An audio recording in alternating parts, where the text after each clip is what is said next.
Spanish লা লিগায় ধারাবাহিকতার অভাবে ভুগছে রিয়াল মাদ্রিদ। তারকাদের চোট ও মৌসুমের মাঝপথে হেড কোচ শাভি আলোনসোর বিদায় তাদের পারফরম্যান্সে প্রভাব ফেলছে। শনিবার রাতে ওসাসুনার মাঠে হারের পর সমস্যাগুলো আরও প্রকট। তারপরও লিগ টেবিলের শীর্ষস্থান নিয়ে বার্সেলোনার সঙ্গে নিয়মিত লড়ছে রিয়াল। ইংলিশ ফুটবল বোদ্ধারা অবশ্য এই রিয়াল মাদ্রিদকে নিয়ে একেবারেই আশাবাদী হতে পারছেন না। অ্যামাজন প্রাইমের ফুটবল বিষয়ক এক অনুষ্ঠানে স্প্যানিশ জায়ান্টদের নিয়ে মন্তব্য করেছেন সাবেক 3 ইংলিশ তারকা অ্যালান শিয়ারার, ওয়েইন রুনি ও থিও ওয়ালকট। 3 সাবেককে জিজ্ঞাসা করা হয়েছিল রিয়াল মাদ্রিদ ইংলিশ প্রিমিয়ার লিগে খেললে কোন অবস্থানে থাকত।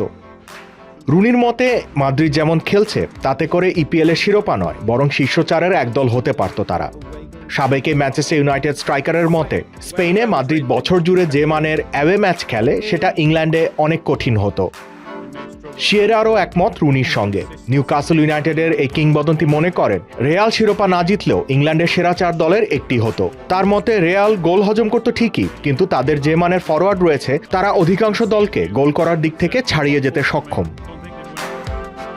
সবচেয়ে চমকপ্রদ মন্তব্য এসেছে আর্সেনালের সাবেক তারকা ওয়ালকটের কাছ থেকে। তার মতে, লিডস ইউনাইটেড, ক্রিস্টাল প্যালেস ও নিউক্যাসল ইউনাইটেডের মাঠে রিয়াল মাদ্রিদকে জিততে ঘাম ঝরাতে হতো, যে কারণে রিয়াল ইপিএলে অষ্টম হতো, এমন মন্তব্য করেন ওয়ালকট। তিনি যোগ করেন, ইংল্যান্ডে লিগ জিততে পারে এমন অনেকগুলো দলই আছে, তবে রিয়াল তাদের একটি নয়।